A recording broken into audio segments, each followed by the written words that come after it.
Good morning and welcome to our Bible study as we look at the scriptures that are being used in our worship each week. We welcome you, those that are joining us online. We start a new series today.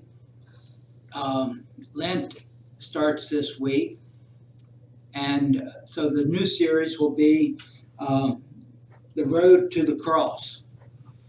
And we'll be looking at different scriptures, different events that took place during what we understand as the Passion of Christ, this time leading up to the cross. And as we look at the scriptures, we're going to be looking at them a little bit differently than what we have in the past. Pastor Dawn is using as her resource this book, On the Road to the Cross by Bob Burkat. And each week he looks at the scripture and he looks at it through the eyes of one of the people that were there in the event.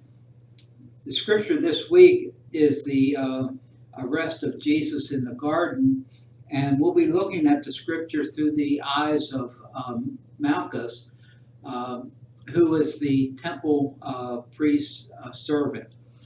So let me begin by reading the scripture. This passage is somewhat unique in that it is found in all four of the Gospels. It's not just in John where we're reading it this morning, but it's in all of the Gospels. This account is there. In the 18th chapter, first 8 verses. After he had said these things, Jesus went out with his disciples and crossed over to the other side of the Kidron Valley. His disciples entered a garden there. Judas, his betrayer, also knew the place because Jesus often gathered there with his disciples. Judas brought a company of soldiers and some guards from the chief priests and the Pharisees, and they came there carrying lanterns, torches, and weapons. Jesus knew everything that was to happen to him, so he went out and asked, "Who are you looking for?" They answered, "Jesus the Nazarene." He said to them, "I am." No, it just says, "I am." Judas, his betrayer, was standing with them. When he said, "I am," they shrank back and fell to the ground. He asked them again, "Who are you looking for?" They said, "Jesus the Nazarene." Jesus answered, "I told you I am. If you're looking for me, then let these people go." That was so that the word he had spoken might be fulfilled. I didn't lose any one of those whom you gave me. Then Simon Peter, who had a sword, drew it and struck the high priest's servant, cutting off his right ear. The servant's name was Malchus. I added 2 verses to the. Well, no, I didn't. I misquoted myself to start with. It is to be the first 10 verses that we're using here. The couple things in background. Jesus praying in the garden. It is something that I did not understand until reading some background this week, is that there were no gardens in Jerusalem property, inside the walled city. There were no gardens.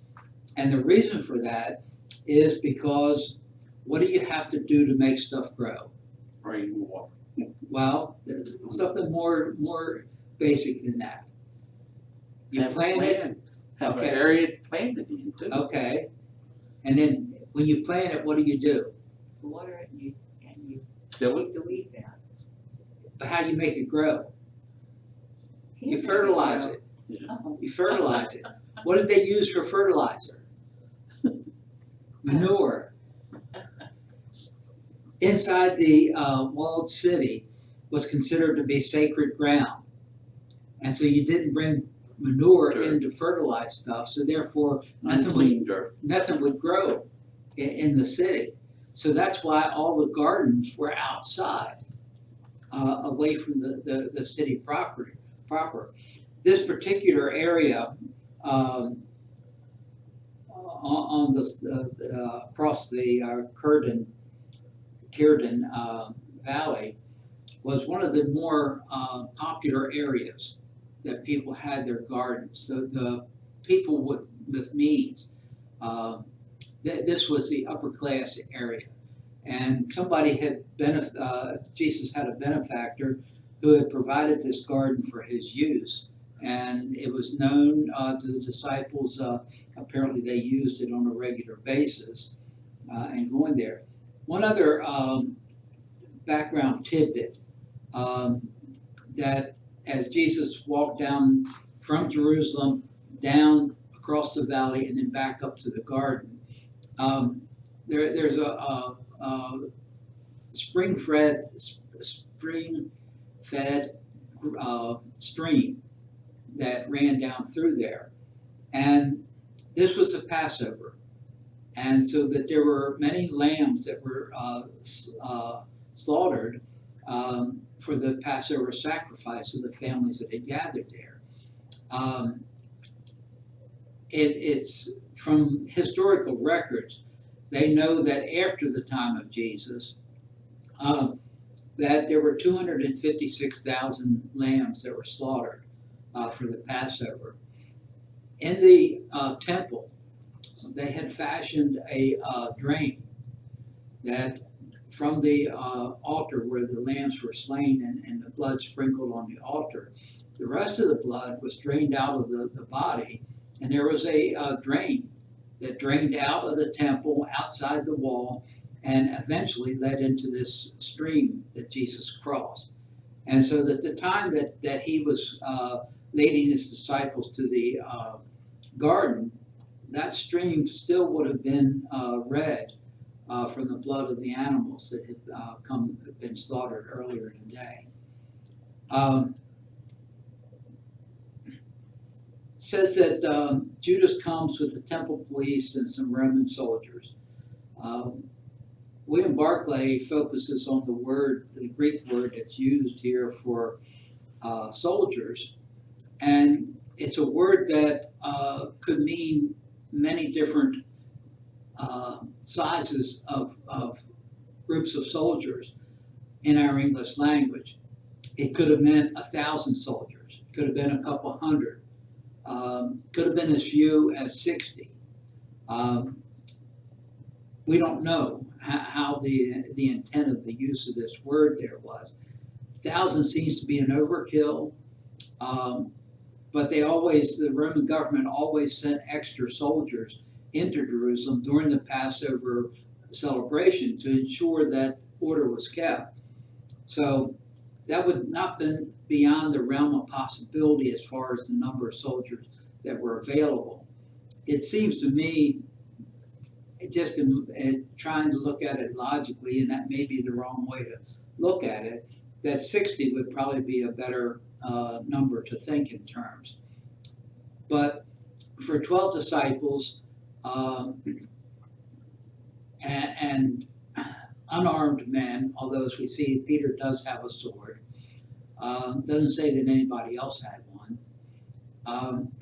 60 Roman soldiers would seem to be overkill to start with, let alone 1,000 that gathered there.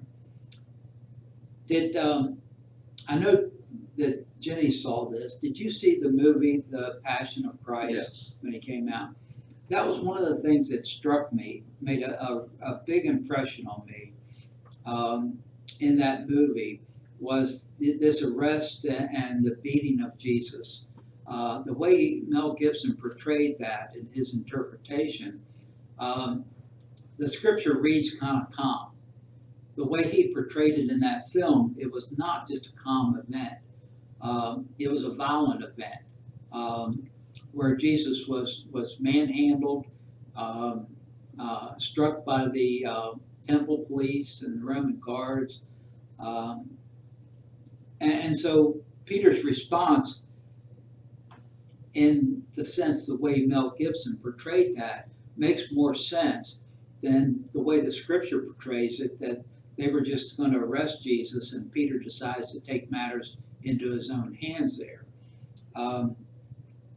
It seems evident that Peter was not proficient with the use of a sword. it seems to me the way it's portrayed is he just reaches down and pulls it out, and in one move Slings just it. makes a wild slash around, and Malchus just happened to be unfortunate enough, or maybe if you look at it the other way, maybe he was fortunate enough to be in the right place so that Peter only cut his ear off there.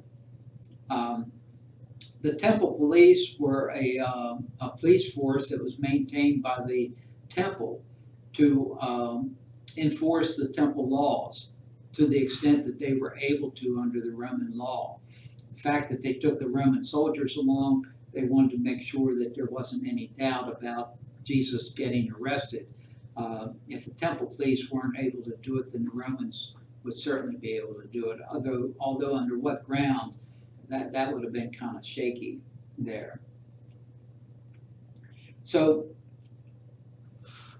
Bob Burckhardt, he focuses on Malchus, and he sets the scene by one of these, sort of a fictional account that deals with the history that Malchus's grandson has been looking through the family artifacts, and he finds this robe that's rolled up, and another article that's also wrapped up together, and he's puzzled by it.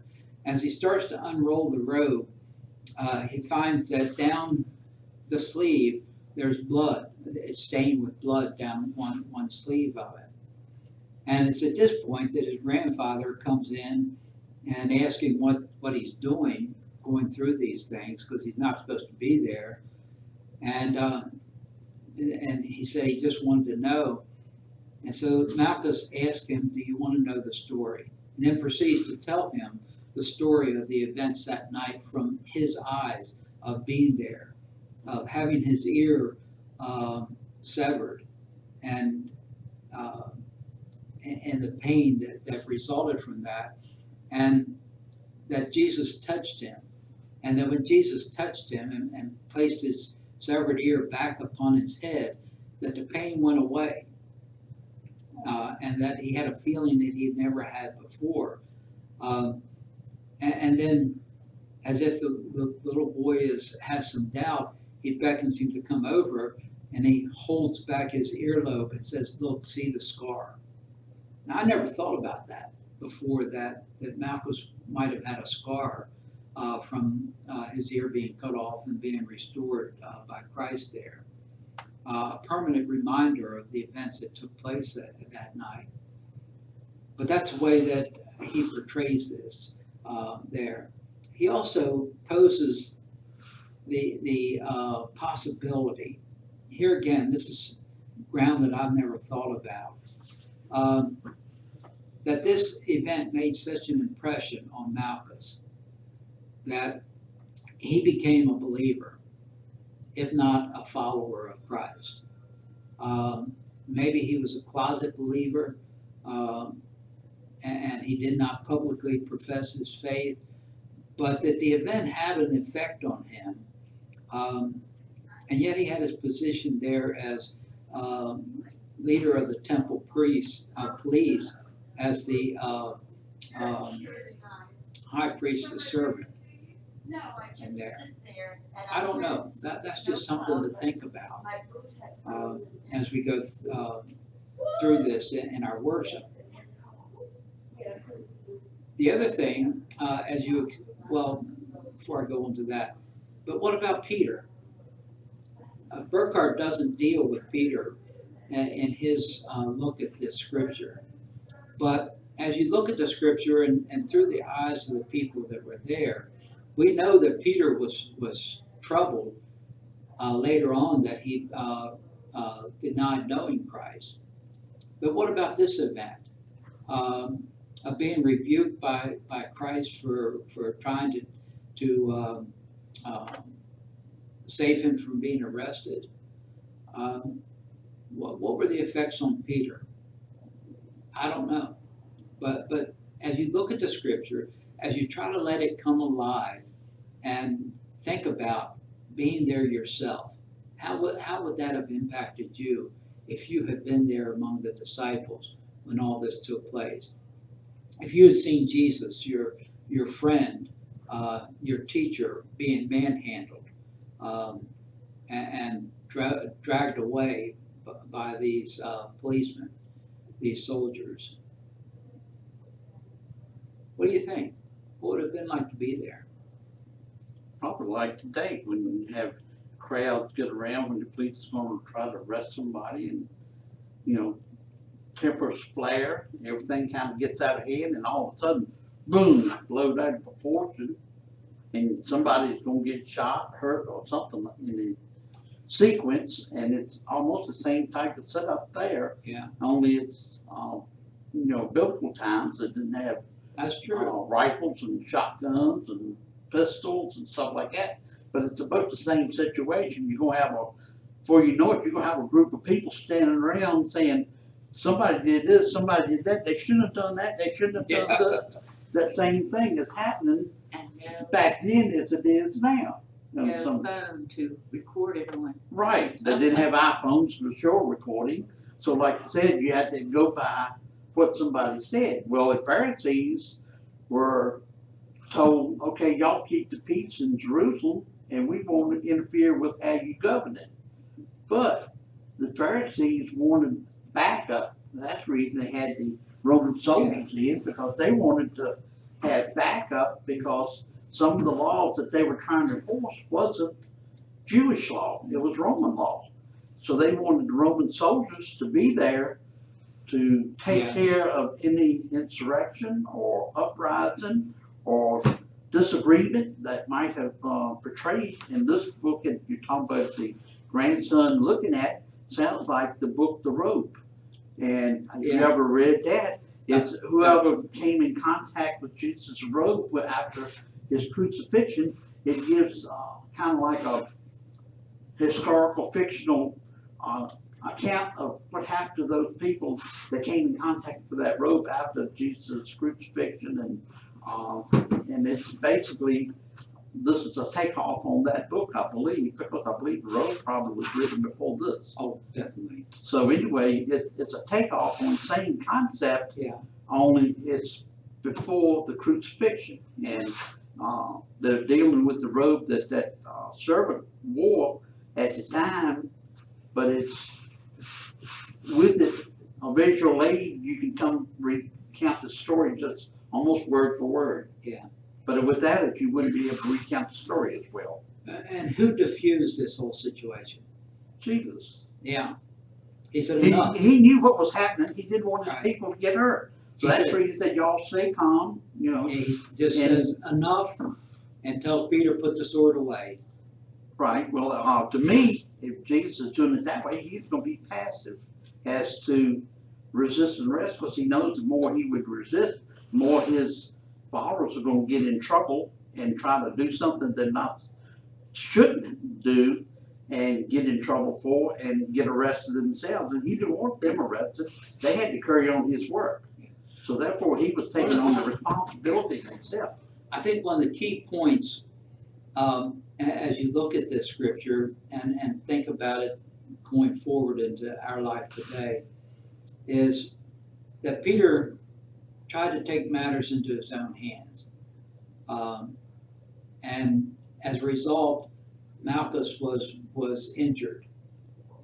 How many times have people in the church, followers of Christ, taken things into their own hands under the umbrella of being a follower of Christ, and other Christians have been wounded as a result of their actions? He didn't think it through, he was impetuous. He But- did what but isn't- come up in his mind at the time, that's what he did. Isn't He didn't that, think of the consequences. isn't that true in the church today? Right. People don't think things through and they act and people get hurt. Wrong word here, or action here or there, and it creates a conflict. This sermon that Pastor Don will be preaching is entitled The Walking Wounded. And I suspect that she'll be pursuing that. I don't know that. But based on what he has written here in the book, I suspect that that's an area that she'll deal with. But I just invite all of you that are listening this morning, just think about that. Think about the events that happen in your walk with Christ, things that you've experienced, maybe even things that you've done, where some other people have been injured as a result of your actions, that were intended as good, but there was hurt that was there. And what do we do about that? I hope that you'll join us in worship later on this morning as Pastor Don begins this new series. And again, I invite you that if you have family and friends that you think would be interested in our little discussion, to cut and paste this link into an email and pass it on to other people that they might join in our discussion and our thinking. Thank you for being with us, and thank you all for being here today.